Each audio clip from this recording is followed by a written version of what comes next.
Welcome back. Time for Media Watch. I have a Twitter account, Marco in F24. James Creedon has a Twitter account. What's yours? At James Creedon F24. God, I almost forgot for a second. Nicolas Sarkozy has one, but he hasn't been tweeting on it, has he? Who has been tweeting for him? Maybe it's a reflection of him not doing too well in the polls, so he's like, oh, I'll just draft in the lady friend / wife / first lady, Carla Bruni, and see if she can do any better for me. So she has been tweeting on his official account. So what that basically means, this is a little microblogging website for anyone who doesn't know what Twitter is yet. And so she's saying, I'll just momentarily borrow my husband's account to say hello to all of his dear followers and thank you for your support, Carla. Isn't that very sweet? Isn't that nice? And then she did exactly the same thing on Facebook. She was like, oh, I'm just passing through the campaign headquarters and I'm just momentarily going to borrow my husband's account to say hello and thank you for all of his support on Facebook. Thank you for your involvement. There are so many of you at his side. He often speaks to me about his friends on Facebook. I know that your loyalty affects him or touches him, Carla. So there you go. I mean, the thing is, it's coming across as something that's sort of spontaneous. Oh, I'm just passing through. So I just said I'd write a little message on Facebook, but clearly it was the PR people, the communications people who were like, Carla. Well, she's doing that. Who's got the baby? You know, huh? Who's looking after the baby? I don't know. Maybe she's tweeting in with one hand and holding the baby with the other. Now take a look at this, right? Because it became a thing on Twitter. You know the way these hashtags, which is a way of organising. So it's j'emprunte le compte de mon mari. I borrow my husband's account. Hashtag borrowing my husband's account too. And it's in order to get the movers van for the 6th of May. So people basically, you know...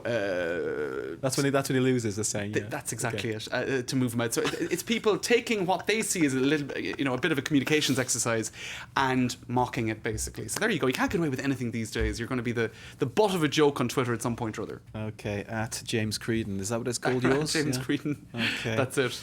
God knows what you're going to unleash. All I know is that he's got far more followers than I have, and I'm envious. You know, what can I say? There you go. Okay, his next one will tell you why he's got so many followers. A good story, this next one. Go on. What is it? All right, well, it's the 2012 International Boring Film Festival. Now, Film Festival. There you go. That's the word. Le Festival International de Film Chiant. De Film Chiant. That's exactly which is rude in French. We're not going to translate it, but it's rude. That's the word there, Chiant, blasted across the screen.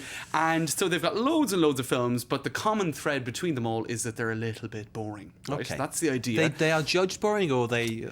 Well, actually, you see, again, another communications exercise, because the guy who set it up, and I think we have some pictures of him in a second, he sort of did this to make people talk about it, and what are we doing? We're talking about it. So it obviously kind of worked. And his idea is, you know, films nowadays, they have to be entertaining, right? Is this the man himself? That's him there. That's Mr. Emmanuel Germont, who is the creator of the Boring Film Festival 2012 down in Marseille, just down the coast from Cannes, where things are a little bit more glitzy.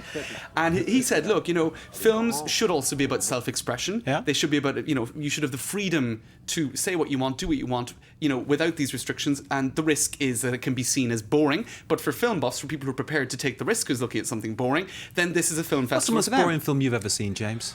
Oh gosh. The most boring film I ever saw was called Kanal. It was Polish. It was about a terrible time in Polish history, this sort of the Warsaw Ghetto, but it was a terribly difficult film to watch and effectively quite boring. In the coverage of this, they were talking about a film that Andy Warhol did once, where for about 2 hours it was just the camera was trained on one fixed spot and nothing happened. How about that film about David Beckham just sleeping? That must be really boring, mustn't it? You know? There's lots of options. Now, I'll tell you some of the films that are in this festival. 4 short films by a guy called Mohamed Bourouissa.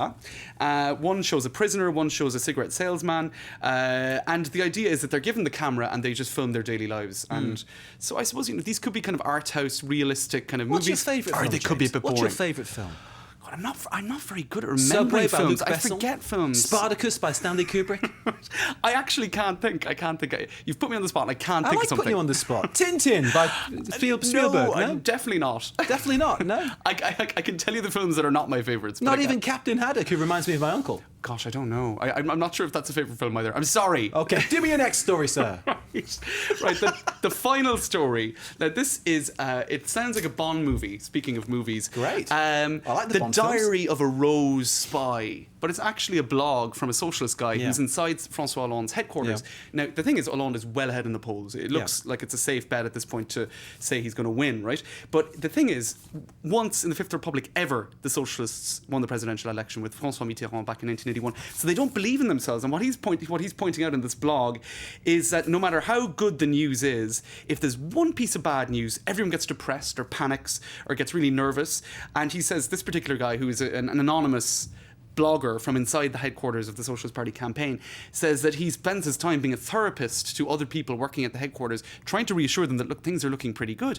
And he said it's the opposite on the right wing, where Nicolas Sarkozy is not doing well in the polls, yet the slightest bit of good news makes them all euphoric, as if they've taken LSD. That's what he said. So he's pointing out that people don't really believe themselves in the Socialist Party. They think that the country is profoundly right wing and is going to stay that way, even though the polls say that the Socialists will win. And if they're taking LSD, they could borrow Sarkozy's account and tweet or Facebook for him. Right. And that would be funny. Get some psychedelic tweets.